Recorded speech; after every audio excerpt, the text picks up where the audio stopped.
In this video, ipapakita ko sa iyo tong sending 25 minutes video strategy that I use to get 950k worth of clients for my agency without investing so much time talking to unqualified prospects. Kung bakit 25 minutes video yung tawag ko, mamaya malalaman mo, no? Pero agad-agad i-discuss na natin to. For context, we're a video production agency, no? So, basically under siya ng service-based na business. Kung meron kang service-based business, like an agency or basta na meron kang service na binibenta, this might help you kung ano yung pwede mong gawin na marketing strategy. So in my case, dalawa yung ginagawa kong campaign.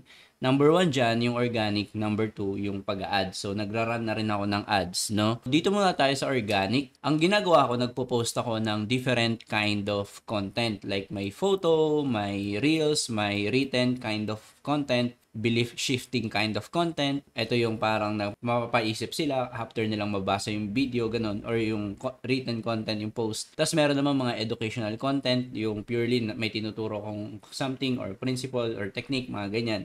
And mga story-based content like kung ano yung story ng buhay ko or kung ano man yung alam kong story, mga ganun. Tapos, pumupunta sila sa Facebook profile ko. Tapos, doon sa Facebook profile, meron akong nakapin doon na 9 minutes offer video. So, purely promoting to, long format. Pero dito sa video na to, diniscuss ko yung unique selling proposition na yung problem, yung benefits, yung team members, yung process namin, and mga testimonial from other clients. Papunta sila dito sa 9 minutes na video. Dito naman sa ads, ganun din halos yung proseso, pero nagbabayad ako sa Meta, sa Instagram, tsaka sa Facebook para mapakita yung content namin sa mga tao na hindi pa ako kilala. Pero basically, yung 9 minutes na video, niraran ko rin siya as an ad. Mamaya ipapakita ako sa iyo kung ano yung mga video talaga na ginamit namin. May screenshot ako dito na ipapakita. Then, meron din mga 1 minute na reels na kung saan ito yung parang what it's like to working with us, mga case study video, mga testimonial video. Yan yung mga niraran ko as an ad. Etong 4 na to, 5 na to, yan yung niraran ko na ad creatives. Pero papunta pa rin sila dito sa 9 minutes na video. Kasi after nilang mapanood yung video, i-qualify ko sila through chat. Para nga alamin kung gusto mo pa bang malaman yung detalye, kung ano yung gagawin namin for you, mga ganyan, kung paano ito makakatulong. So, kina-qualify ko sila through chat. So, messaging campaign yung ginagamit ko dito sa ads. Dito rin, parang papunta pa rin dun sa i-qualify sila through chat. Kaya parang ang mga call to action ko, message mo ako, pag-usapan natin, mga ganon. Pag na-qualify sila through chat, i-offer ko na gusto mo makita yung details nung proseso namin, parang ganon. Kaya meron pa akong another 25 minutes na video. Ito, dinidiscuss ko yung mga bagay-bagay like yung detalye ng offer namin, yung problem tsaka solution, yung pricing, dinidiscuss ko na rin doon kung magkano yung aabutin, yung feedback ng mga client namin, tsaka kung paano namin to na-apply sa iba pang client, tsaka yung potential, yung ROI kapag nakatrabaho mo kami. Ang dahilan kung bakit may 25 minutes video pa, kasi ayoko na yung mag-explain pa ng proseso, paulit-ulit lang din naman yung proseso. So, gumawa ako ng mahabang video para i-discuss kung ano yung mangyayari, no? Yung posibleng mangyari kapag nakatrabaho mo kami. So, dinetali ko talaga doon, like, kailan tayo mag-shoot, or ano yung mga kailangan natin during the shoot, ano yung ipe-prepare natin ng mga scripts, ano yung mga content na gagawin natin, paano natin siya magagawa, saan tayo mag-schedule ng shoot, ano yung kailangan namin sa'yo, mga ganong klaseng detalye talaga. Para ma-minimize ko na during the call, later on, kung ano yung gagawin, kasi in the first place may idea na sila. And yung presyo, binigay ko kaagad dito sa 25 minutes na video kung magkano yung aabutin na nag-i-start kami ng kunyari 90k to 250k above, mga ganun. Sinabi ko na yung proseso tsaka yung presyo. Para nang sa ganon, ika-qualify na lang nila yung sarili nila kung okay ba akong mag-proceed dito based sa narinig ko or hindi na. So ganon, yun yung 25 minutes video na ginawa ko. So, kapag napanood na nila yan, depende, no? Siyempre, may mga taong hindi yan pinapanood or pinapanood pero hindi na nagre-reply. Pero kung sakaling pinanood nila, dun ko malalaman na qualified sila na client kasi naintindihan nila yung buong context, naintindihan nila yung buong proseso at yung presyo kung magkano yung i-expect nila na mababayaran dito. So, after nun, parang may mga message lang dyan na book tayo ng call, mga ganun, di ba? Doon pa lang kami nagsiset ng strategy meeting or ng strategy call. Eto naman, it's either phone call, kasi it's either, syempre, yung iba gusto lang tumawag through phone, mga ganun. Kaya binibigay ko yung number ko. Or Zoom meeting or online meeting para ma-discuss pa yung mga bagay-bagay, or in-person na meeting, makipagkita sa akin in-person para ma-discuss pa yung mga bagay-bagay. So dito, strategy yung ginagawa. Ibig sabihin, yung assessment ko sa kung ano yung nakita ko sa kanila based dun sa kung ano yung sinabi nilang business. Dito rin nagdi-discuss na ng initial strategy. Sinasabi ko na yung pwedeng maging content ideas namin, mga ganon. So hindi to discovery call. No, hindi to discovery call. Ito ay strategy call. Meaning, eto na, pumapasok na ako as an expert doon sa eksena, doon para sa kanila, kung ano yung pwede kong magawa sa kanila. Hindi ito yung parang idadissect ko pa yung business, like ano yung goal mo, mga ganyan. Hindi na ganon kalalim yung mga ganong bagay. Mas malalim na yung mga bagay pagdating sa strategy part, sa ideas na part. Na pagtanto ko kasi na doon ako magaling, no, na doon ako nag-excel. So, yun yung minamaximize ko through call. So, after nun, sinasabi ko sa kanila na magsasend ako ng proposal. Kaya gumagawa ako ng customized na proposal sa kanila kung kailangan. Tapos, syempre, sinesend ko yun sa kanila. Then, kapag may mga times kailangang i-follow up. Then, after nun, mako-close na yung deal. Syempre, hindi lahat nako-close. Di ba? Hindi lahat nako-close. Pero, yung linear na process, ganyan. Yung mga sa una pa lang hindi na kaya yung presyo or hindi ko nakikita na magpa-positive kasi sa call sinasabi ko yun na parang kumbaga ilang porsyento na positibo tayo na itutuloy natin to. Parang ganoon. So pag nakikita ko yung hindi masyadong okay, di hindi ko na sinasabi na magke-create ako ng proposal. Pero pag nakikita ko, nararamdaman ko na magpo-proceed, sasabihin ko na magke-create ako ng proposal. So parang ganon. Kapag naging okay sila, may mga follow-up, then syempre, pagka good news, mako-close yung deal. No? So, ayan yung ginagawa kong proseso dito sa aking agency. Para magka-idea ka kung paano ko to ina-apply sa agency ko, eto i-discuss ko sa iyo. Pero kung sakali man no na gusto mong i-apply yung gantong strategy dun sa business mo, sabihan mo lang ako, message mo ako, pag-usapan natin kung paano natin to ma-apply sa iyo.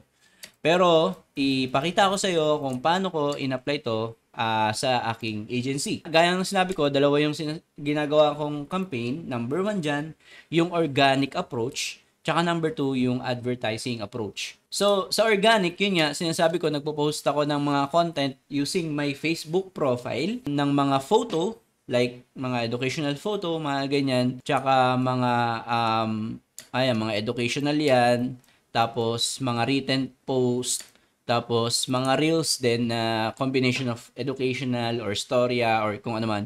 Pero mga may photo, may written, tapos merong mga short na reels. Short na nga reels pa. So, ganun nga yan, mga belief-shifting content, mga educational content, mga story-based na content. Just to give you an idea, etong strategy na to, may mga ilan dito, mayroon akong hinire, pero majority ako yung gumawa. Yan, papakita ko sa'yo kung sino-sino yung mga yon or kung ano-ano yung mga yon. Pero dito sa pag-post ng organic content, ako nagsulat ng sarili kong content, ako nag-shoot ng sarili kong content, meron akong video editor, nag-hire ako ng video editor, tapos ako pa lang sa ngayon nagpo-post ng mga content.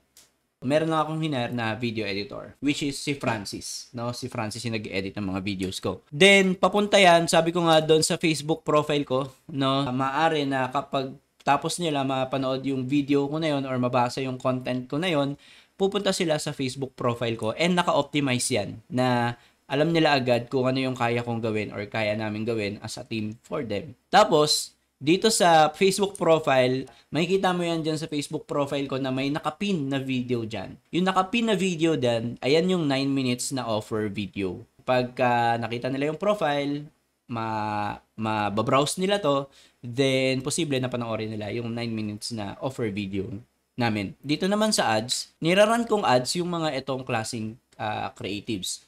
Yung number one, itong 9 minutes na video, niraran ko siya as an ad, no? Actually, yan nga yung nag-work na ad creatives eh. Parang 8 pesos per messaging lang yung cost niyan. Parang ganun. Pero meron din akong mga iba pang klaseng reels na ad creatives na ginagamit ko para may iba pa silang mapanood. So, ito nga yung what it's like working with us. Ito nga yun, what it's like working with us. May mga case study videos, tapos may mga testimonial na videos. Sa pag-run ng ads at paggawa ng mga ad creatives, ako nagsusulat ng content, ako nagsushoot ng content, meron akong video editor, tapos ako nagra-run ng sarili kong ads. So far, okay naman. Pero lahat yan, papunta sa 9 minutes na video or basta yun yung pinaka-main ko kasi 9 minutes na video as a front. Parang ganun.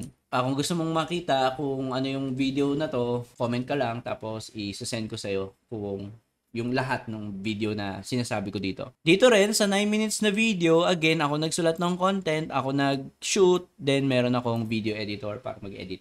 Pagka napanood na nila yan, mapupunta sila sa chat kasi messaging campaign. It's either messaging campaign sa ads or mag-i-inquire sila sa akin through chat na personal. Pero pare-pareho lang din naman yung ginagawa ko. Na kung saan, ino-offer ko na gusto mo ba mapanood yung I have a quick video here discussing about the process and details ng 24 videos in 24 hours. Included din there kung magkano nga ba talaga yon and how it could help your business. So parang ganon. Kapag gusto nilang mapanood, sinesend ko, parang ganon, pero kinukuha ko muna yung email nila para doon ko isesend. Pero, sinesend ko rin naman through chat. Yung 25 minutes video nga na sinasabi ko. Etong chat na to, ako nagsulat ng response, kung yung messaging, naka-automate sa ManyChat na ako yung nag-set up. Then, nag-hire ako ng someone para manually mag-reply ng mga inquiries para ma-check yung mga inquiries. Ang goal niya mag-book ng appointment sa akin. Ma-qualify yung mga prospect at mag-book ng appointment with me. So, nag-hire ako ng someone to do that. And si Senri yun. Si Senri.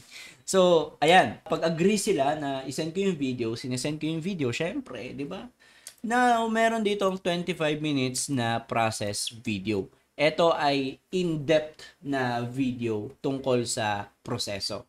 Again, kung gusto mong malaman kung ano yung video na yon, comment ka lang dyan, isasend ko yung lahat ng link. Or pati yung link neto. Pero yan, ako rin nagsulat, ako nag-shoot, and nag-hire ako ng video editor to edit the video.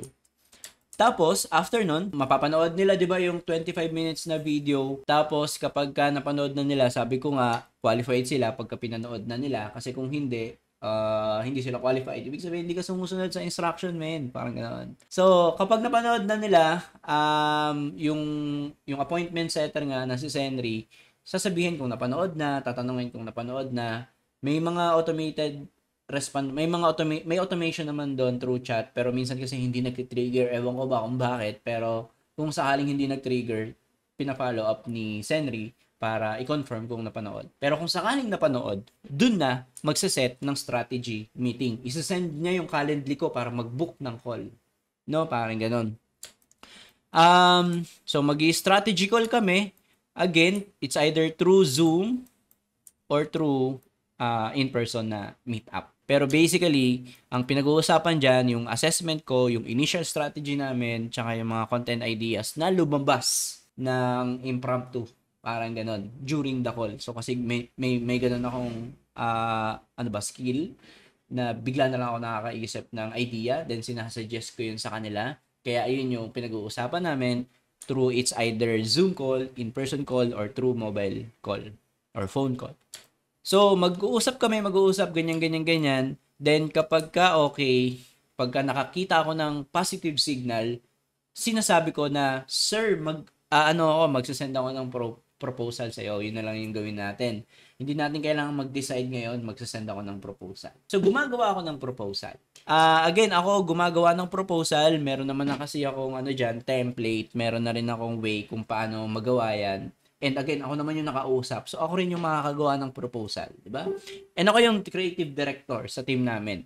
Kaya, ako yung nakakaalam ng strategy na gagawin. Kaya ako nagpo-propose. Parang ako yung nagpi-pitch ng idea. Parang ganun sa mga ahensya, no? Sinesend ko yung proposal, no? Again, it's either through chat or through email, sinesend ko yung proposal. Then, kapag ka okay ang lahat, kapag ka agree sila dun sa proposal, again, nandun sa proposal yung strategy, yung timeline, na minsan kailangan ko ng tulong ni Arlene, tsaka nandun din yung pricing, no? So, ayun yung nakapaloob doon sa proposal. So, sinesend ko yun sa kanila. Pagka okay na, magko-close na yung deal. Kumbaga, magde-deposit na sila, magda-down payment na sila. Then, kapag ka okay na, nag-down payment na, magpipirmahan na ng kontrata, tsaka ino-onboard yung client. Meron na akong project manager dito. Pareho na kami nag-work.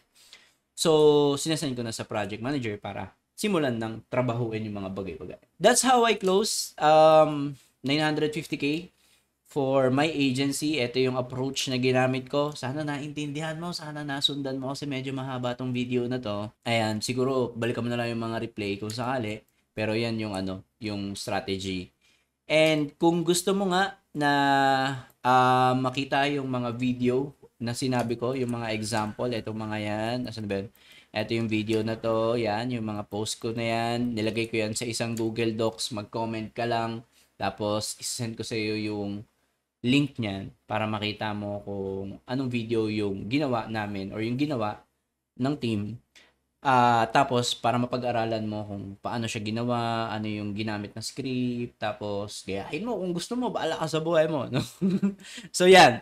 Kung kailangan mo ng tulong pagdating dito, sa business mo maybe, or sa agency mo, sabihan mo lang ako, pag-usapan natin, paano kita matutulungan. Okay? So, yan. I hope meron kang natutunan.